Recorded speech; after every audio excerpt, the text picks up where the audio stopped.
સુરત જિલ્લાના માંડવી નજીક તડકેશ્વરમાં નવી નક્કોર ટાંકી ધરાશાયી થવાના કૌભાંડમાં ચોંકાવનારા તથ્યો સામે આવ્યા છે।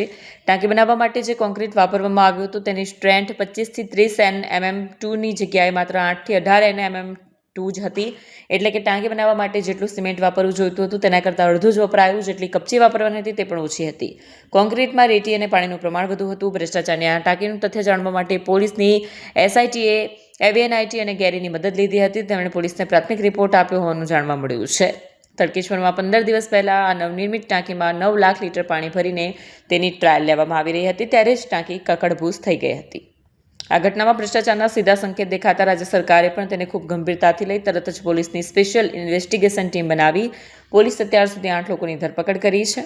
કેટલાક સેમ્પલ્સમાં કોન્ક્રીટની વચ્ચે બબલ્સ એટલે કે પરપોટા પણ દેખાયા। નિષ્ણાંતોના મતે કોન્ટ્રાક્ટરે સિમેન્ટ અને કપચીનો ખર્ચ બચાવવા માટે જરૂર કરતાં અડધી જ સિમેન્ટ અને કપચી વાપરી અને રેતી અને પાણીનો ઉપયોગ કર્યો। ટાંકી ભાર સહન કરી ન શકી અને પડી ગઈ। લેબ ટેસ્ટ મુજબ કોન્ક્રીટની મજબૂતી જરૂર લેવલ કરતાં ઓછી મળી, એટલે જે ભાર સહન કરવાની ક્ષમતા હોવી જોઈએ તે કોન્ક્રીટમાં નહોતી। કેટલાક સેમ્પલમાં કોન્ક્રીટ નબળું અને અસમાન ગુણવત્તાની જોવા મળી। પોલીસે જેટલા પણ આરોપીઓ પકડ્યા છે તેમના બેંક એકાઉન્ટ તથા અન્ય વ્યવહારોની તપાસ માટે SITએ એક CAની નિમણૂક કરી હોવાનું જાણવા મળ્યું છે। ભ્રષ્ટાચારમાં અને કોઈપણ વિભાગ કે જવાબદાર અધિકારી કર્મચારીનું નામ ખુલશે તો તેની સામે પણ કડક કાર્યવાહી કરવામાં આવશે। માંડવી ખાતે જે ઘટના બનેલી અને એમાં ગુનો દાખલ કરી અને આરોપીઓની ધરપકડ કરવામાં આવેલી।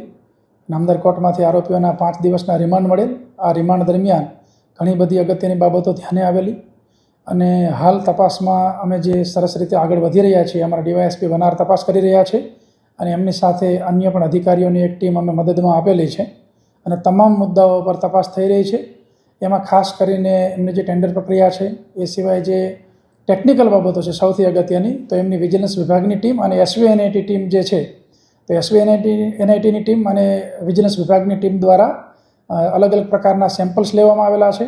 પોલીસ ડિપાર્ટમેન્ટ દ્વારા અલગ અલગ પ્રકારના સેમ્પલ્સ લેવામાં આવેલા છે અને એમના લેબ ટેસ્ટિંગ રિપોર્ટ જ્યારે આવશે ત્યારે આની અંદર વધારે આગળ વધી શકાશે।